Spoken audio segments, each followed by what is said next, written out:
So in this era where many CMOs and VPs of marketing are feeling this drive, I guess, towards fiscal conservancy, or at least being able to have an attribution model built for forms of media that they're running, which of the existing media do you see sort of taking the biggest hit, perhaps either on a dollar figure basis or perhaps on a percentage of their current wallet share basis?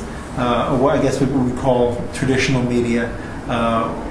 Which of them do you think will suffer most? Not that they'll disappear entirely, because video didn't kill the radio station. Nothing ever disappears; it just morphs. Right. I see traditional media taking the biggest hit because it's more expensive in waning in effectiveness. Is radio well, we're TV seeing or TV audiences diminish. We're seeing the closure or the collapsing of a lot of print publications. I just had lunch with somebody today who told me that there's a major advertising award given out in all channels every year. I can't remember which one it was, but this year they said all of the radio ads were of such low quality that they weren't giving any awards to any of the radio ads.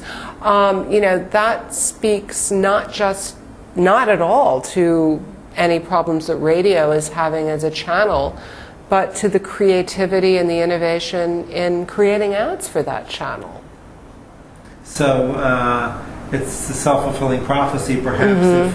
If radio isn't cool anymore, then the agencies are not necessarily. Yeah, but Interactive used to have that problem. Remember when everybody said, well, online ads would be good if it wasn't all the 19-year-old interns doing the ads in the agencies while the grown-ups work on radio and TV. Well, we're actually seeing a flip to that equation, which is very cool for us, but does not bode well for these other channels that, for their own viability and sustainability, are going to have to keep their own houses in order. Right. Well, are there any other things that you think marketers or agency folks should really be focused on over the next 6 to 12 months that we haven't covered? Well, we're really seeing people trying to save money, which is great for Interactive, because as a marketing and advertising channel, it is cheaper than traditional, but cheaper does not mean free. And one thing I'm worried about are seeing people dive into SEO and dive into social media, Twitter, Facebook, MySpace, YouTube, because there's no perceived cost. But there's always a cost. It's a cost of time, of personnel, and of resources. And even if you're saving cash dollars, that's not an excuse to cut corners on creative, on strategy, and on really developing and executing wonderful campaigns that sell stuff and convert. So save money, but be mindful. One other question comes to mind as a closing question. Ever since my days at the agencies, traditional agencies in the early 90s, certain sort of buzzwords that would come around, and they would essentially sort of mean something very similar.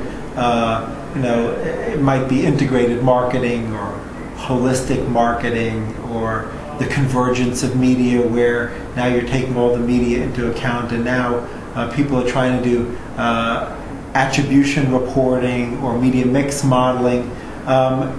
And those conversations were already occurring in 92, 93, even before I remember AOL and CompuServe being live. I think Prodigy was the only one live at that point. But people were already having this sort of media mix modeling discussion, and of course budgets at that point were equally siloed, but just different. Direct marketing agencies had this money, promotional agencies had that money, branding agencies had that money, and some of the visionary CMOs were saying, hey, it's all in the end driving sales, so why aren't I using a more holistic way of looking at that? And that's back again, right? So I think it's never gone away. Is it ever going to happen where you will have, in practice, some single point, whether it's an agency or somebody in-house at the organization, is really stewarding budgets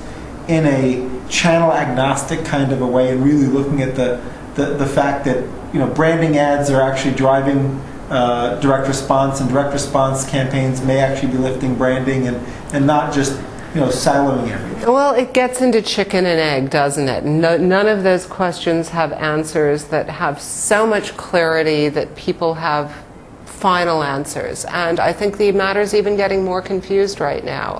Who owns social media? Is it your agency? Is it your PR person? Is it your SEO? The answer is all of the above and none of the above. And maybe that should be done in-house. And the more channels there are and the more technological innovation, the more this stuff gets muddied. You can throw up your hands at it, or you could say this is what keeps it interesting and fun and makes it challenging to come to work every morning. Right. So we'll all fight over the budget. Yeah, that's what we've been doing all along, right? Absolutely. Well, thanks so much for coming in and chatting with me, Rebecca. Thank you, Kevin.